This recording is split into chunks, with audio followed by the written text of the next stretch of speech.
झटपट पढ़ना है। इच्छा है अगर पढ़ने की? क्या मन में इच्छा हो रही है? अच्छा, बाबर के बारे में नहीं इच्छा हो रही थी? हो रही थी तो जानकारी हो गई है, इच्छा कम हो गई होगी। हुमायूं के बारे में इच्छा थी तो सबके बारे में इच्छा है।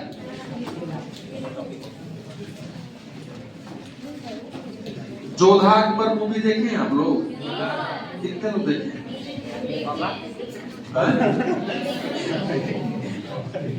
मूवी का नाम लेते हैं तो पता नहीं क्यों आप लोग हंसने लगते हैं।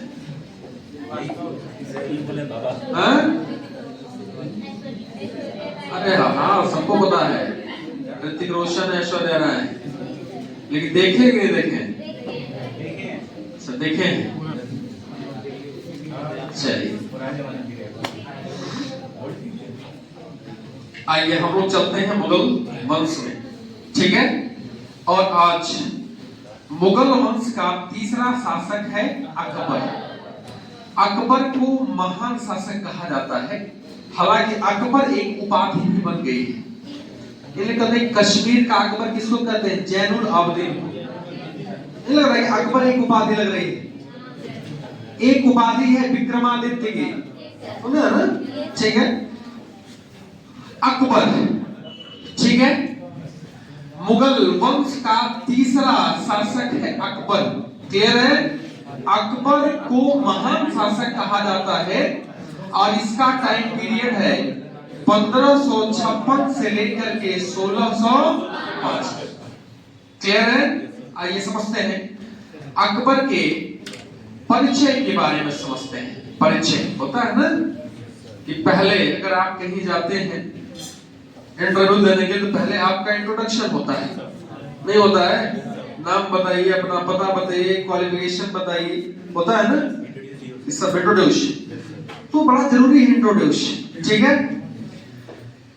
परिचय देखिएगा, अकबर का जो मूल नाम था बचपन का, वो नाम था जलाल।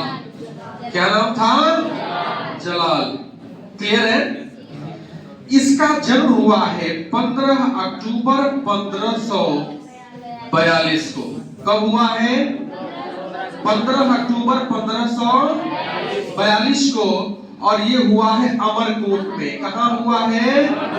और अमरकोट कहाँ था? सिंध में। कहाँ था?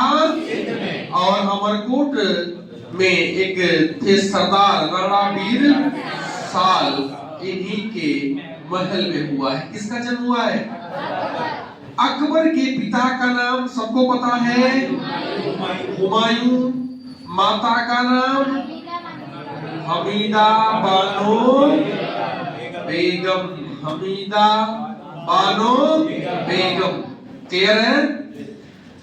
इनका जो राज्याभिषेक होता है वो होता है 14 फरवरी 1556। 1500 और ये होता है कलानौर में।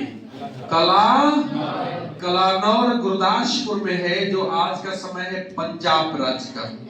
क्लियर है? इतनी बात समझ में आ गई? अब आइए इसके बारे में और कुछ एक्स्ट्रा जानकारी को समझते हैं। क्लियर है?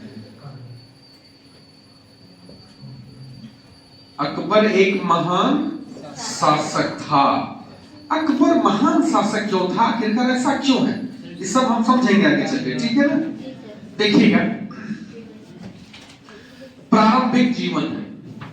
प्रारंभिक जीवन क्लियर है? किसका? अकबर का। क्लियर है? देखिएगा, 1540 में हुमायूं दिल्ली और आगरा छोड़ करके कहां आता है? सिंध। कहां आता है? सिंध। क्लियर है? सिंध जब आता है तो इसका निकाह होता है हमीदा बानो बेगम से। क्लियर है? और हमीदा बानो बेगम से निकाह होता है, और निकाह होने के बाद एक राजपूत सरदार है वीर साल, और इन्हीं के महल में ठहरा हुआ है कौन? हुमायूं और हमीदा बानो बेगम। क्लियर है? अब देखिएगा, है तो सुल्तान ही तो था, अलग बात है कि निर्वासित जीवन व्यतीत कर रहा है, लेकिन इसके मन में तो है कि हम कम से कम क्या करें, दिल्ली पर पुनः सत्ता अपनी स्थापित। इसी के तहत इसने जो है एक शासक है शाह हुसैन अरगून, क्या नाम इसका है, और ये कहां का है, ठट्टा का, कहां का है, और हुमायूं इसी के खिलाफ अभियान किया था। किसके खिलाफ, शाह हुसैन अरगून। तो ये राणागीर साल के महल में है इस समय, नहीं। इसी बीच 15 अक्टूबर 1542 को अकबर का क्या होता है, और जन्म होता है। तो हुमायूं का एक घुड़सवार है तारगी बेग खान, वह हुमायूं को यह शुभ समाचार सुनाता है कि आपके क्या पैदा हुआ है, पुत्र। और बड़ा प्रसन्न होता है हुमायूं, ईश्वर का धन्यवाद करता है और वहां के अपने सैनिकों में कस्तूरी बंटवाता है। कौन, हुमायूं। क्लियर है। इस बीच क्या होता है कि इस बीच शाह हुसैन अरगून से इसकी संधि हो जाती है। किसकी, हुमायूं की। और इधर जो राजपूत सरदार हैं इनसे कुछ अनबन हो जाती है हुमायूं की, और अनबन होने के बाद इस महल को छोड़ना पड़ता है। किसको, हुमायूं को। क्लियर है। शाह हुसैन अरगून के साथ जो संधि हुई, इसने कहा कि आपको सिंध ही छोड़ना पड़ेगा, और जब सिंध छोड़ने की बात आई तो इनसे कुछ पैसा लिया, और यह यानी हुमायूं हमीदा बानो बेगम और शिशु अकबर को लेकर के यह सिंध क्या कर दिया, छोड़ दिया। और जब सिंध छोड़ा तो सिंध छोड़ने के क्रम में यह पहले कंधार पहुंचता है। कहां पहुंचता है, कंधार कहां पड़ता है, अफगानिस्तान। और कंधार और सिंध की सीमा पर एक जगह था मस्तंग, क्या नाम है उसका, और मस्तंग का शासक था अस्करी। कौन था, अस्करी। अस्करी हुमायूं का क्या है, भाई है, लेकिन उस समय जो कामरान था, कामरान के अधीन शासन कौन कर रहा है, अस्करी। और कहां पहुंच गया हुमायूं, मस्तंग। क्लियर है। यह बात जब कामरान को पता चला कि हुमायूं आ रहा है, तो उसने अस्करी से कहा कि क्या कर लो, हुमायूं को बंदी बना लो। क्यों, क्योंकि अब उसके जीवन में सब कुछ अंधेरा है। आज आप माँ बाप के सहारे सब कुछ बढ़िया है। इन लोग कहते हैं कि समय के साथ लोग खैर थोड़े पूछते हैं, हैसियत पूछते हैं, और क्या हो रहा है, क्या हालचाल है ना। आज आप पढ़ाई कर रहे हैं, माँ बाप के अधीन है, सब कुछ माँ बाप दे रहे हैं, लेकिन कल के डेट में जब वही माँ बाप आपके ऊपर आश्रित होंगे और अगर आप उस लायक नहीं हो पाएंगे तो यही दुनिया और यही समाज क्या करेगी, आपका बहिष्कार कर देगी, तब आपको हल्का समझेगी। इसलिए मजबूत बनिए, देर भले हो लेकिन अपने आप को स्थापित करिए अपने मेहनतों से। क्लियर है। अब यही दुर्दिन किसका चल रहा है, हुमायूं का। तो इसका भाई भी कह रहा है इसको बंदी बना लो। लेकिन एक बात और है कि हुमायूं बाबर के कहे पर कभी भी अपने भाइयों से युद्ध नहीं।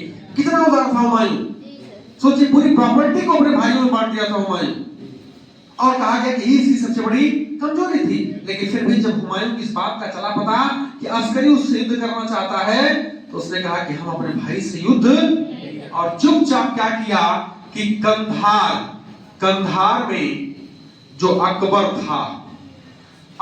था उसको दे दिया जीजी अनगा और माहम अनगा, जीजी अनगा और माहम अनगा, इन्हें धाय मां की उपाधि दी जाती है। धाय मां का मतलब पालने पोसने वाली मां। हालांकि इनका संबंध मुगल से रहा है। और क्या किया, हुमायूं ने अपने बेटे अकबर को जीजी अनगा और माहम अनगा को देकर के कंधार से वापस करे। कंधार से आगे बढ़ रहा है ईरान की ओर। कहां जा रहा है, ईरान की ओर। अब देखिएगा, अब युद्ध तो नहीं होगा इसके बीच में, नहीं होगा। अब क्या हुआ कि अस्करी जब आया कंधार में तो शिशु अकबर को लिया, और शिशु अकबर को लेने के बाद उसकी पत्नी थी सुल्तान बेगम। क्या नाम था उसका, सुल्तान बेगम के संरक्षण में किसको रख दिया, अकबर को। क्लियर है। अब इसके बाद अभी ये कहां है, ईरान में कौन? हुमायूं। ईरान के बाद कुछ दिनों के बाद ये बढ़ेगा काबुल की ओर। कहां बढ़ेगा? काबुल की ओर। और देखिएगा काबुल में ही बाबर की एक बहन थी खान जमा बेगम। खान जमा किसकी बहन है? बाबर की है। तो बाबर की बहन है तो अकबर का कोई रिलेशन होगा उससे? क्या होगा? बुआ का होगा। बाबर हुमायूं का ना बुआ होगी, अकबर का थोड़ा सा और एक हाइट ऊपर रिश्ता बन जाएगी। ठीक है। खान जमा बेगम को अस्करी और उसकी पत्नी सुल्तान बेगम ने किसको सौंप दिया? अकबर को। किसको सौंप दिया? और कहा जाता है कि जब काबुल आता है कौन? हुमायूं, तो फिर अकबर से क्या होती है? उसकी मुलाकात। लेकिन अकबर को अपने साथ नहीं लेता है, यहां से चला जाता है बदख्शां। बदख्शां अफगानिस्तान का एक प्रांत था और बदख्शां में इसकी यानी यह बीमार हो जाता है। क्या होता है? अब इधर कामरान जो सिंध पे है इसको बेचैनी है कि लग रहा है काबुल पर कौन अधिकार कर लेगा? हुमायूं। कामरान सिंध से कहां चला गया? काबुल। और काबुल जब गया तो काबुल को जीता और जीतने के बाद अकबर को अपने संरक्षण में ले लिया। क्या किया? अकबर को अपने, और जब संरक्षण में लिया और यह बात जब हुमायूं को चला पता तो उसने कहा कि अब तो काबुल हर हाल में जीतेंगे। और हुमायूं फिर बदख्शां से कहां आता है? काबुल। और जब अपने तोप की दीवार काबुल की ओर करता है, इसके किले की ओर करता है, तो कामरान एक चाल चल देता है। कामरान अकबर को रस्सी से बांध करके किले के बाहर लटका देता है। तब तक हुमायूं पहचान जाता है कि ये कौन है? अकबर। और इसके बाद तब वह अपनी तोपों को कहीं और घुमा देता है। हालांकि काबुल विजय कौन करता है? हुमायूं करता है, लेकिन अकबर की वजह से उसने किले को किले की ओर जो तोपों का मुंह था उसे क्या कर दिया है? साइड कर दिया। इतिहासकारों ने लिखा है कि अब जाकर के अकबर की भेंट किससे होती है? हुमायूं से। क्लियर है? अब जब पिता पुत्र का भेंट हो गया तो पिता को चिंता ये रहती है कि बच्चे की परवरिश कैसे हो, बच्चों की शिक्षा दीक्षा कैसी हो, बच्चों के संस्कार कैसे हो, इसको लेकर के चिंतित कौन होता है? पिता। अब देखिएगा यहाँ अकबर से क्या हो गई? इसकी भेंट हो गई। और जब अकबर से भेंट हो गई तो ये समय है 1546 का। और आप देखिएगा कि अभी भी हुमायूं निर्वासित जीवन व्यतीत कर रहा है। और इस समय कहां हुमायूं है? अब काबुल में। कहां है? काबुल में है। भेंट हो गई। अब देखिएगा जब भेंट हुआ तो इसको चिंता हुई कि इसको शिक्षा कैसे दी जाए। प्रारंभिक शिक्षा। प्रारंभिक शिक्षा में इसने दो टीचर हैं, बैरम खान और दूसरा है पीर मोहम्मद। इन दोनों की देख रेख में शिक्षा देने का काम किसको हुआ? अकबर को। किसको हुआ? लेकिन अकबर का मन पढ़ाई लिखाई में लगता नहीं था। उसका मन राजकाज में लगता था, उसका मन शिकार करने में लगता था, उसका मन घुड़सवारी करने में लगता था, उसका मन तलवारबाजी में तीरंदाजी में लगता था। लेकिन पढ़ाई में कोई रुचि उसकी, ये टीचर कितना मार के पढ़ाएंगे उसको? कहा जाता है अकबर एक अनपढ़ शासक था फिर भी महान शासक था।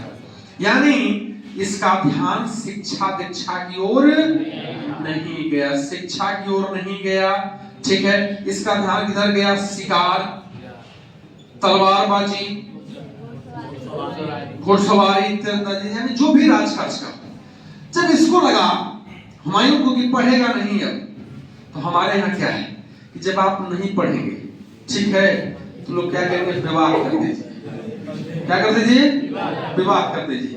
क्योंकि जब पढ़ाई लिखाई काम नहीं करेंगे और ऐसे ही अगर नवाबों की तरह घूमेंगे पैंट में 4 थैले स्टाइलिश टाइप का, तो लोग क्या करेंगे? अब ये बड़ा हो गया, विवाह कर दीजिए। और जब विवाह हो जाएगा तो ऑटोमेटिक आप रास्ता पकड़ लेंगे। इसने कहा इसको क्या करें? राजकाज में लेके आइए। किसको? और अकबर को 9 साल की उम्र में, कितनी साल की उम्र में?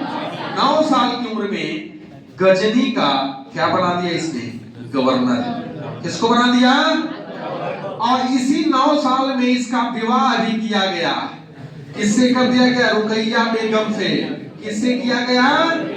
रुकैया बेगम हिंदाल की पुत्री थी। किसकी पुत्री थी? हिंदाल। और हिंदाल इसे क्या लगेंगे? चाचा नहीं लगेंगे? हुमायूं का भाई था हिंदाल ना। तो यह अपने चाचा की लड़की से इसका क्या होता है? विवाह। रुकैया।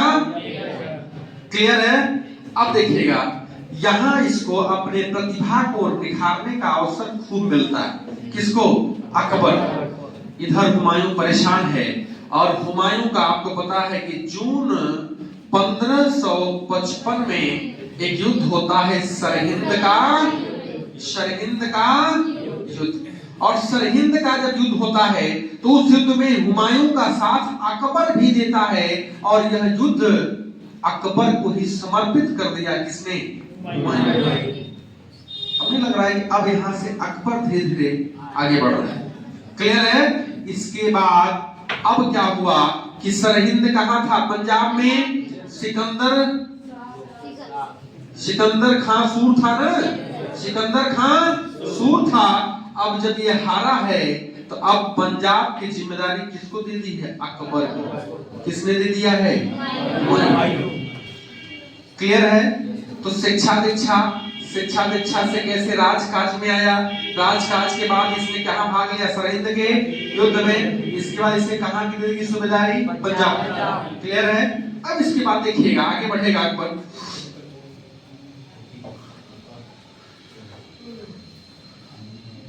24 जनवरी 1556 को 24 जनवरी 1556 को दीन पनाह की पुस्तकालय की सीढ़ियों से गिर करके किसकी मृत्यु होती है?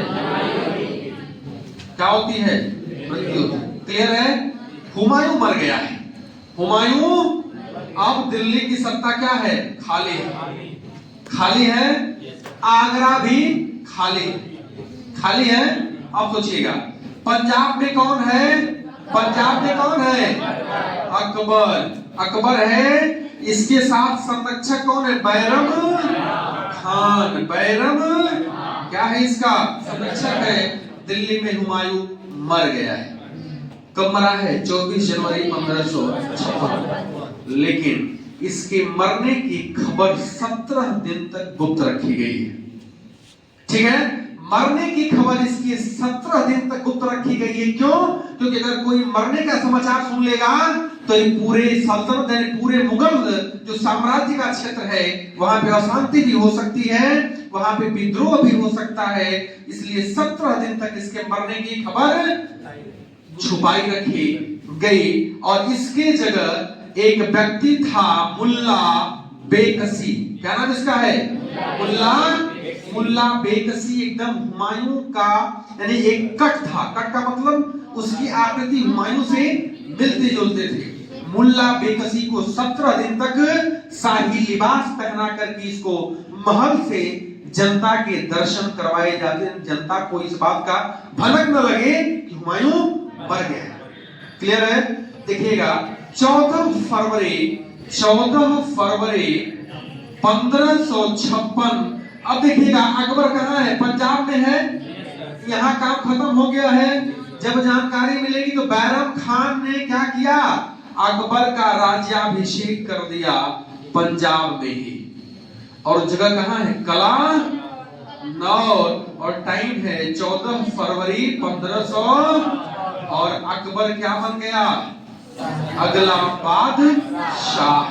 अकबर ने शहंशाह की उपाधि धारण कर ली और बैरम खान को खाना की क्या देता है? उपाधि। और बैरम खान को अपना वकील ए सल्तनत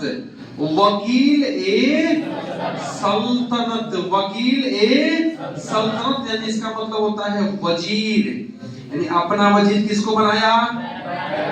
और बैरम खान को उपाधि दिया खान ए खाना। हालांकि इस बैरम खान को खानी बाबा कह के बुलाता था हुमायूं।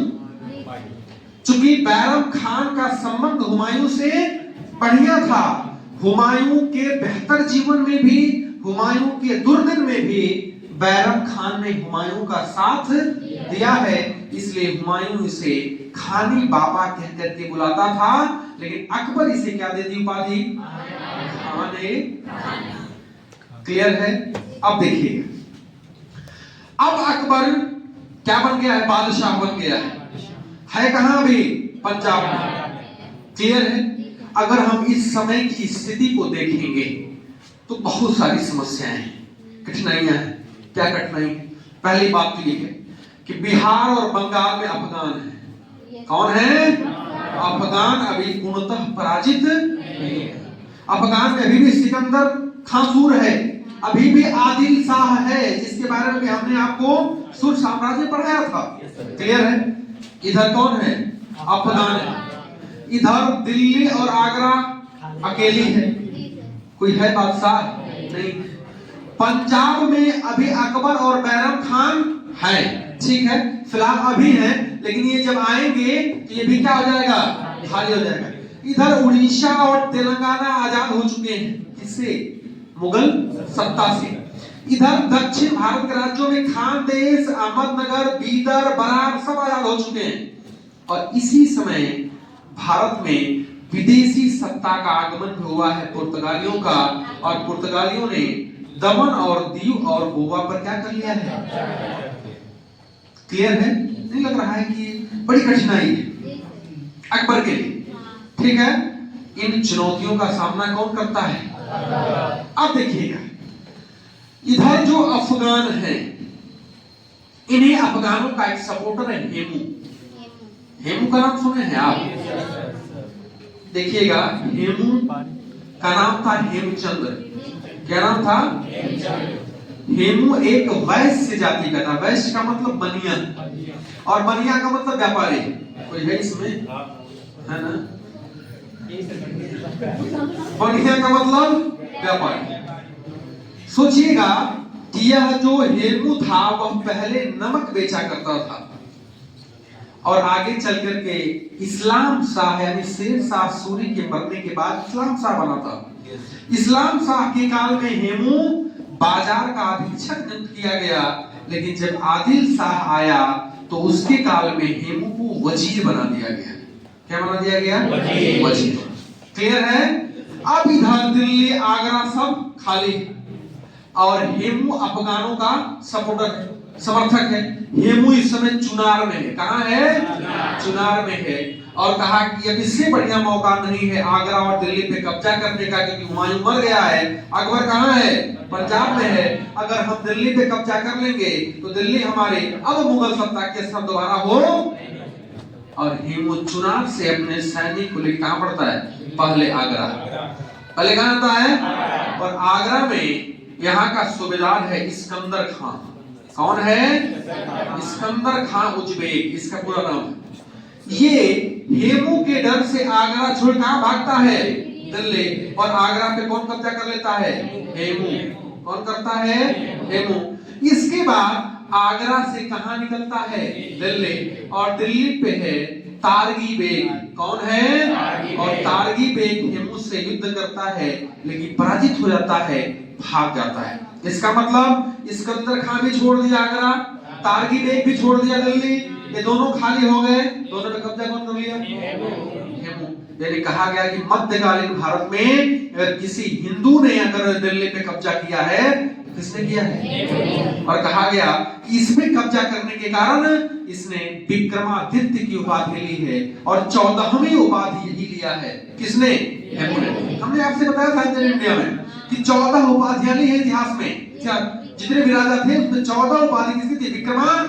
और 14वीं यानी आखिरी उपाधि किसने लिया है? हेमू ने। मध्यकालीन भारत के इतिहास में अगर कोई हिंदू दिल्ली पर अगर कब्जा किया है, किसने किया है? अब ये बताइएगा, इधर जो पंजाब में अकबर है और कौन है?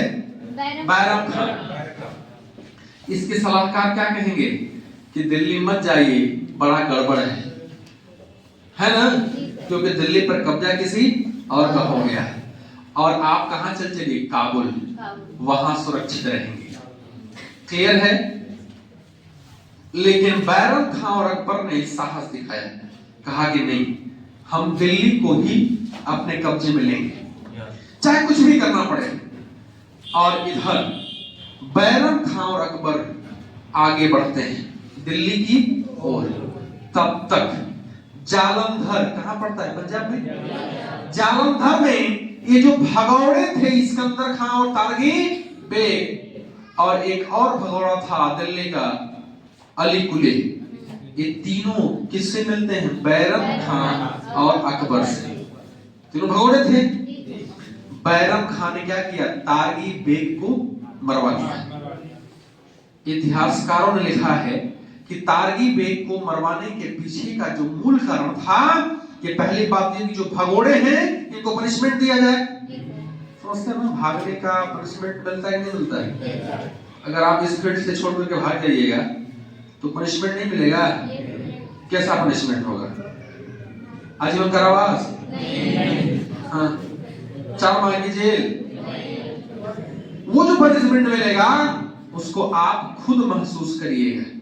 ये किसी की हत्या करेंगे तो वो पनिशमेंट दूसरा होगा, ठीक है? इसने इसी क्या करा दी? हत्या करा दी।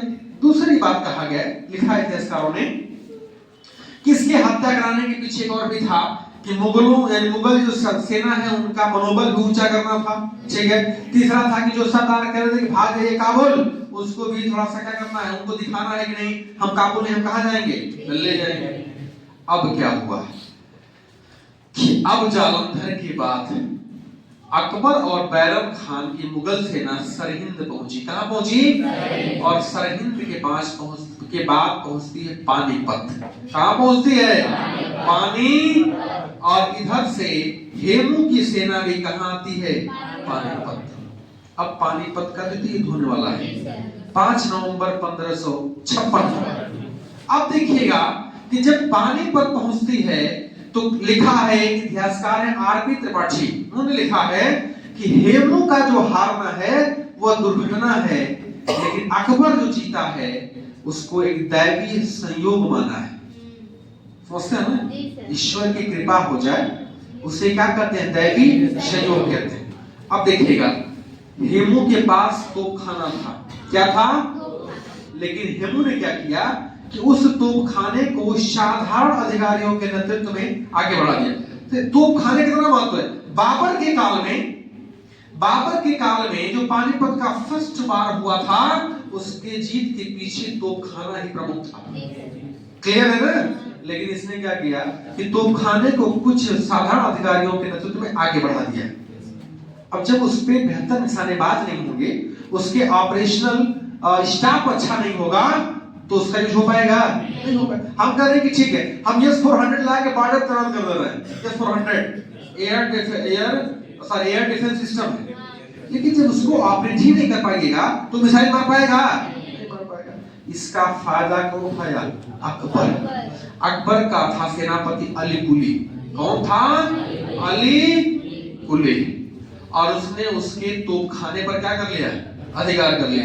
और जब अधिकार कर लिया तो हेमू क्या हो गया? वहीं पे कमजोर हो गया। हेमू हाथी पे बैठ कर के लड़ रहा था, तब तक उसकी आंख में क्या लगी? ये तीर, और वो घायल होकर कहां गिर गया? नीचे।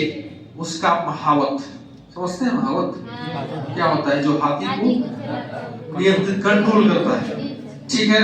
कभी कभी तो महावत भी कंट्रोल नहीं कर पाता है हाथी को, क्या करती है वो? महावत को ही मार देती है ना?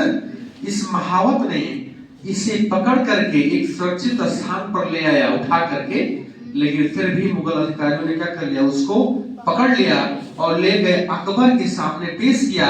तब तक बैरम खान उठा, तलवार की कई बार में क्या किया? सर उसका इसका कर दिया। इसे यानी यही है पानीपत का द्वितीय युद्ध जिसमें अकबर जीता और हेमू हारा। और आप देखिएगा इसी युद्ध के बाद लगभग धीरे धीरे अफगान की सत्ता क्या होने लगी? यानी जो चैलेंज मिल रहा था अफगानों से मुगल वंश को, अब वो क्या हो गया? यहाँ पे समाप्त हो गया। क्लियर है? अब देखिएगा पानीपत का फर्स्ट वार तो 1526 में था। दूसरा कब हुआ?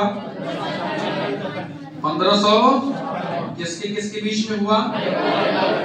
अकबर और हेमू हिंदू या मुसलमान? मध्यकालीन भारत पर दिल्ली पर कब्जा करने वाला पहला हिंदू शासक हेमू। कौन था? हेमू। ठीक है, अब देखिएगा, अब इधर मामला क्या हो रहा है कि 1556 से लेकर 1560, 4 साल का टाइम पीरियड है। ठीक है, अकबर का जन्म 1542, 1556 में गद्दी पर बैठा। जन्म हुआ 15 अक्टूबर 1500, और गद्दी पर बैठा 14 फरवरी 1500। इस समय कुल 13 साल 4 महीने का कौन था? अकबर गद्दी पर बैठा। संरक्षक कौन है अभिभावक? बैरम। कौन है? बैरम खान। संरक्षक कौन है इसका? बैरम खान। बैरम खान को बाद क्या दिया है? खाना। अभिभावक है, शिक्षक भी है। कहा गया कि बैरम खान जब मुगल सत्ता दुर्बल थी तो इसने अकबर का साथ देकर के उसे समृद्ध बनाने का काम किया है। किसने किया है? बैरम खान। बैरम खान और अकबर के संबंध अच्छे थे क्योंकि राजघराने में अकबर की चचेरी बहन थी। चचेरी बहन, उसका नाम था सलीमा बेगम। क्या नाम था? और सलीमा बेगम से विवाह किसने किया था? अब सोचिए कि राजवंश के घर विवाह करने का मतलब राजा से संबंध, अच्छे संबंध थे। लेकिन 1560 के बाद बैरम खान ने 1500 लगभग 59-60 के बीच में ही बैरम खान से क्या होने लगा? इसको मतभेद इसका होने लगा। मतभेद क्यों हुआ? उसका भी कारण है। मतभेद क्यों हुआ? क्योंकि अभी आपको पता है, हमने कहा था जीजी अनगा चला रहा है, माहम अनगा, हमीदा बानो बेगम, आदम खान। ये कुछ जो महिलाएं हैं, हालांकि ये तो पुरुष है, लेकिन ये जो 2-3 महिला हैं, ठीक है, इन महिलाओं का नियंत्रण अकबर पर ज्यादा था। इसे हरम दल कहा गया था। क्या कहा गया था? हरम दल। देखिएगा, हरम दल के बारे में कहा जाता है कि जो हरम दल था अकबर का, हालांकि 1560 से लेकर के 64 तक ये लोग रहे हैं, लेकिन 62 में जब माहम अनगा की मृत्यु हो जाती है तो 62 में हरम दल के प्रभाव से मुक्त हो जाता है। कौन? अकबर। देखिए, हरम दल का कॉन्सेप्ट क्या था कि हरम दल राज दरबार में ही एक अलग विभाग होता था जहां पे महिलाओं का समूह रहता था, और उस महिलाओं में पुरुषों को घुसने की आजादी नहीं थी। सिर्फ कौन जाता था? जो सुल्तान, जो बादशाह होगा वही जाता था। और सोचिएगा कि उस हरम दल में रहने वाली महिलाओं को कभी पुरुषों से भेंट आजीवन नहीं होती थी। यहां तक कि लिखा है इतिहासकारों ने कि कितनी महिलाएं तो बादशाह को देख भी नहीं पाती थी, इतनी महिलाएं उसमें होती थी। क्लियर है? अब वो भोग विलास के रखा हुआ था, क्या रीजन था, ये सब लिखा है इतिहासकारों ने, लेकिन बहुत ज्यादा हम उसके डीप में नहीं जाएंगे। लेकिन इस हरम दल में सबसे अधिक प्रभाव था माहम अनगा का। यहां तक कि अकबर को यदि अपने मां से भेंट भी करना है ना, तो बिना इस माहम अनगा की अनुमति की वो अपने मां से भेज। अब सोचिएगा कि पैरेलल काम हो रहा है। एक तरफ बैरम खान है, एक तरफ ये हरम दल है। ये कभी चाहेंगे कि बैरम खान के नजदीक रहे, और बैरम खान नहीं चाहेगा कि हरम दल के प्रभाव में अकबर रहे। क्लियर है? अब क्या हुआ कि माहम अनगा ज्यादा करीब थी अकबर की, और इन्होंने बैरम खान के प्रति क्या भरने शुरू कर दिए? कान भरने शुरू कर दिए। किसके? अकबर के। अब कुछ एग्जाम्पल भी रहा है, क्योंकि कहा जाता है कि बैरम खान क्रूर था, ईर्ष्यालु था, संकालु था, क्योंकि उसने तारगी बेग की हत्या भी कर दी है। मीर मोहम्मद जो उसका अध्यापक था, उसको भी इसने निर्वासित कर दिया है। बहुत सारे निर्णय ऐसे लिए हैं जो अकबर के बिना अनुमति के। ये भी कारण रहा है। दूसरा कहा गया कि बैरम खान शिया धर्म को मानता था, और इस मुगल सत्ता में मैक्सिमम सुन्नी है और शिया सुन्नी के ज्यादा करीब है, और अगर उसके एक निर्णय से शिया का कल्याण हो जाता है, शिया के वर्ग के लोग ज्यादा हो जाते हैं, तो सुन्नी वर्ग में असंतोष तो फैलेगा ना, फैलेगा। इस वजह से भी बैरम खान में क्या होता था, विरोध। कामरान का एक पुत्र था अबुल कासिम, अबुल कासिम उस शिया धर्म को मानता था। इस बात का डर था अकबर को कि हमको हटा करके बैरम खान कहीं ऐसा ना हो कि अबुल कासिम को क्या बना दे, बादशाह। इतना सशक्त कौन था, बैरम खान। कौन था? अब देखिएगा, बैरम खान के प्रति एक षड्यंत्र होता है। क्या होता है? षड्यंत्र। क्या है? मारना है। किसको? बैरम खान। और ये जो परामर्श होता है वो अकबर की जानकारी में है, और उसमें आगे कौन है? ये हरम दल। अब देखिएगा कि अकबर की देख रेख में एक कुचक्र यानी षड्यंत्र कह सकते हैं आप, रचा गया। उस षड्यंत्र में क्या था कि अकबर आगरा से शिकार करने के लिए निकलता है। कहां से निकलता है? आगरा से। और वह आगरा से जब निकलता है तो अपने साथ जो उसका यानी कामरान का पुत्र था अबुल कासिम, उसको भी साथ लेके जाता है। उसको डर था कि कहीं ऐसा ना हो कि अगर मैं नहीं रहूंगा तो क्या कर दे, इसको क्या बनाते वो राजा। कौन? बैरम। और ये पहुंचता है दिल्ली। कौन? अकबर। और दिल्ली में इसकी मां हमीदा बानो बेगम बीमार रहती है। भेंट करता है और भेंट करने के बाद महामंगा पहुंचती हैं अकबर के पास। अकबर के कान भरती हैं और अकबर के कान भरने के बाद अकबर तुरंत अपने शिक्षक अब्दुल लतीफ ईरानी, दूसरा शिक्षक है, उससे संदेश भिजवाता है आगरा। उसने कहा कि बैरम खान से कह दो कि वह कहां चला जाए, मक्का। क्या कर दे? छोड़ दे कुर्सी अपने। और जब इस बात को बैरम खान सुनता है तो वह आश्चर्यचकित हो जाते हैं, तो घबराता है, ये कौन निर्णय हो गया। अभी अगर आपके पापा कहते हैं कि आज से हम क्या कर देंगे, आपको अपनी संपत्ति से बेदखल, और पापा कहाँ है, कुंभ बनाने गए। मालिक के मन में विचार ही आ जाए, जैसे ममता कुलकर्णी क्या बन गए, महामंडलेश्वर। किसी के अगर संपर्क में आ जा और सोचे कि नहीं अब जीवन सब बेकार है, अब यही सबसे अच्छा जीवन है, चलिए हम भी यही अपना जीवन बिताएंगे। उन्होंने कहा कि सारी जमीन महामंडलेश्वर के नाम कर दें। अब क्या होगा? अब आप तो परेशान हो जाएंगे। अब आप क्या करेंगे? या तो कुंभ भागे जाए, आगे जाएंगे ना, तो क्या कहेंगे, जाएंगे कुंभ तो कहेंगे कि हम अपने पापा से मिलना चाहते हैं। और क्या किया है वहां के महामंडलेश्वर ने उनको अलग बैठा के रखा हुआ है। आपको लेनी पड़ेगी अनुमति ना, लेनी पड़ेगी। और पापा कहते हैं कि हम आपसे मिलना, तो और परेशान होते, तब तो कहेंगे कि नहीं अब हमको भी कहां चलना होगा, जगन्नाथपुरी। अब हम भी क्या करेंगे, चलेंगे राम नाम लेंगे। ठीक है, यही हुआ। बैरम खान ने तुरंत संदेश भिजवाया कि हम अकबर से मिलना चाहते हैं, लेकिन अकबर ने क्या कहा कि हम आपसे मिलना नहीं चाहते। क्लियर है? अब बैरम खान के मन में असंतोष पैदा होता है, और एक टाइम है अप्रैल 1560 का, और ये बैरम खान चुपचाप वहां से राजस्थान के रास्ते नागौर पहुंच रहा है। तब तक जो अकबर के करीबी सरदार थे वो ये चाहते थे कि जल्दी से जल्दी बैरम खान इस सत्ता को छोड़ के कहां चला जाए, मक्का, लेट न करे। और इसके लिए अब जब दबाव पड़ने लगा बैरम खान के ऊपर, तो बैरम खान ने विद्रोह कर दिया है। विद्रोह करने का मतलब क्या है? अपनी सब संपत्ति छोड़ दिया, पूरे परिवार को सरहिंद छोड़ दिया, और जब विद्रोह कर दिया तो अकबर ने एक सेनापति यानी खासकर पीर मोहम्मद के नेतृत्व में एक सैनिक टुकड़ी भेजी। कहां पे? बैरम खान के पास। और बैरम खान के जब पास भेजी तो बैरम खान अपने आप को अपमानित महसूस किया। कहा कि ये पीर मोहम्मद जो हमारे अधीन काम किया, इसको हमने निराधित कर दिया था, ये लड़ने के लिए आ रहा है।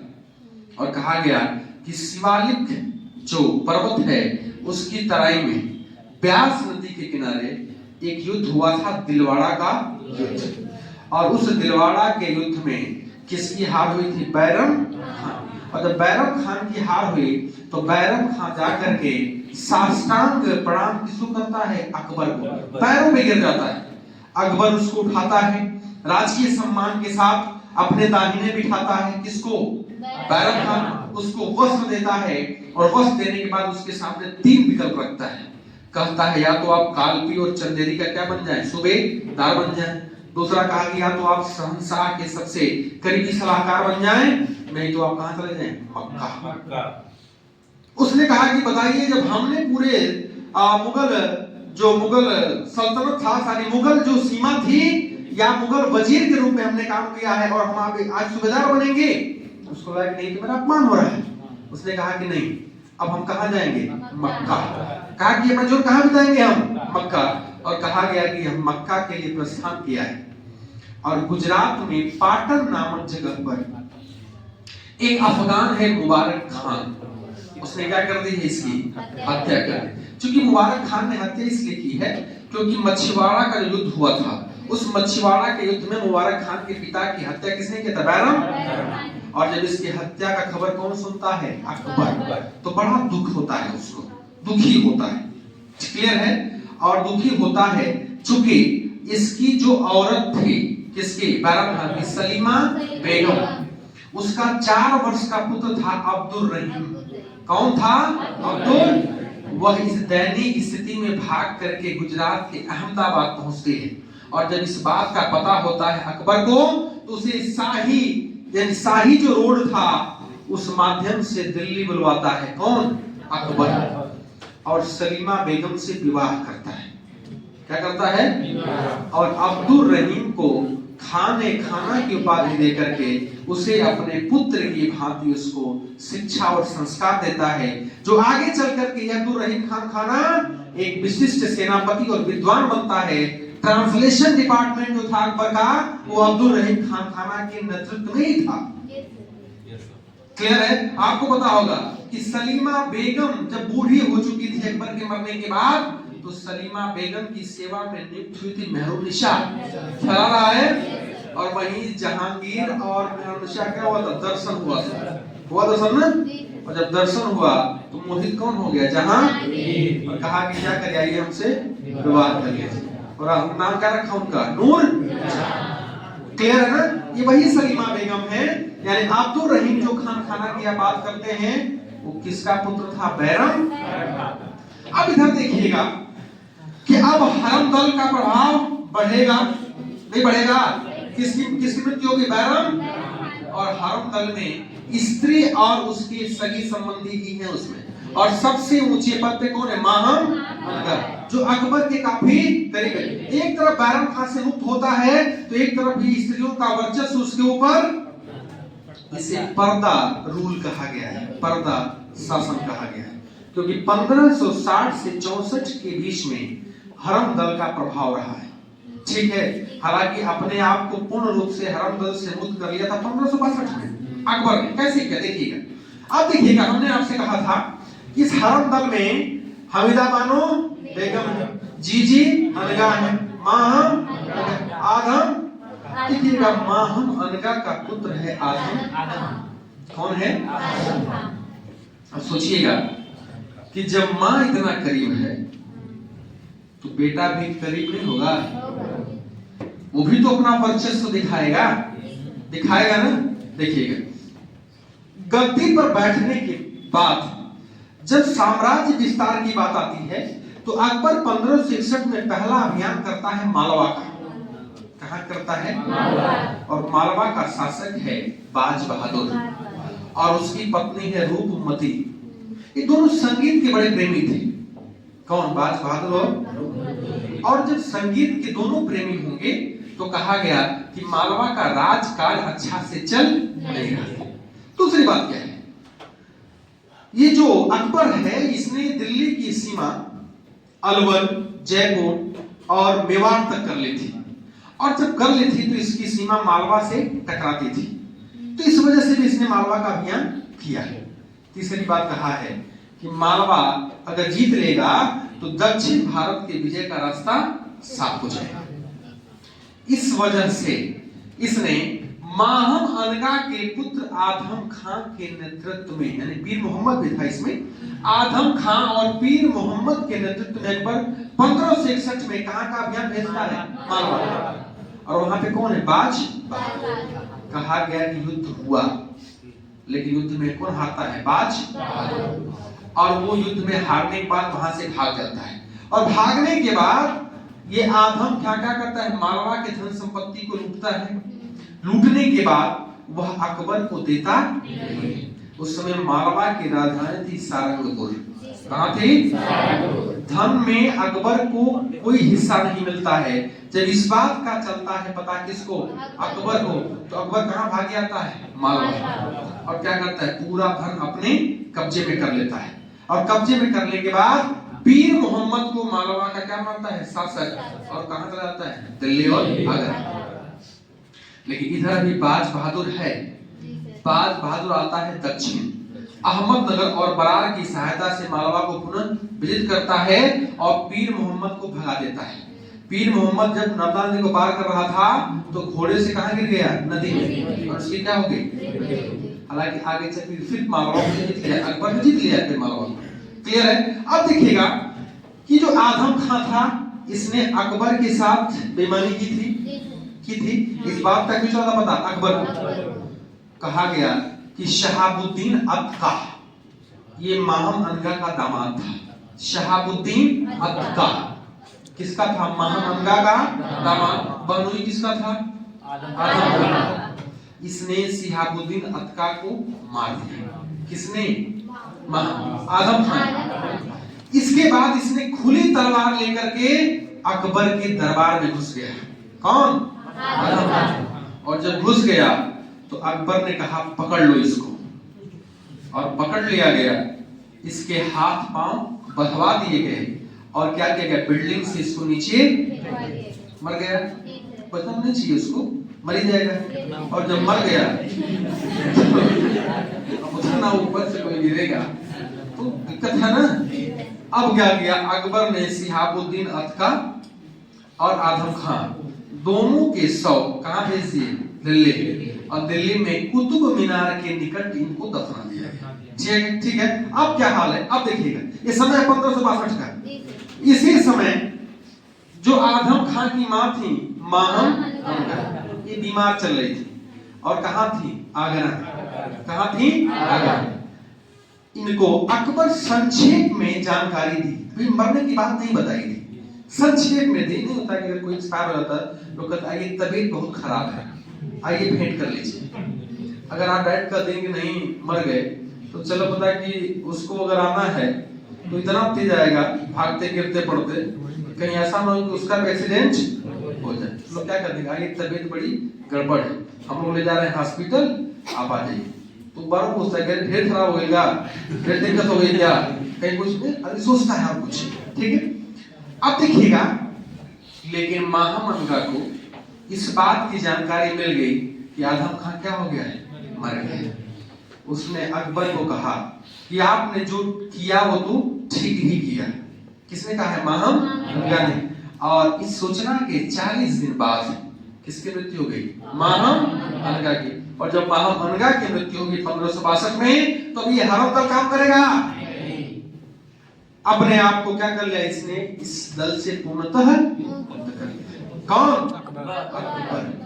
1562। इतनी बात लिखिए। ठीक है, टाइम है ना?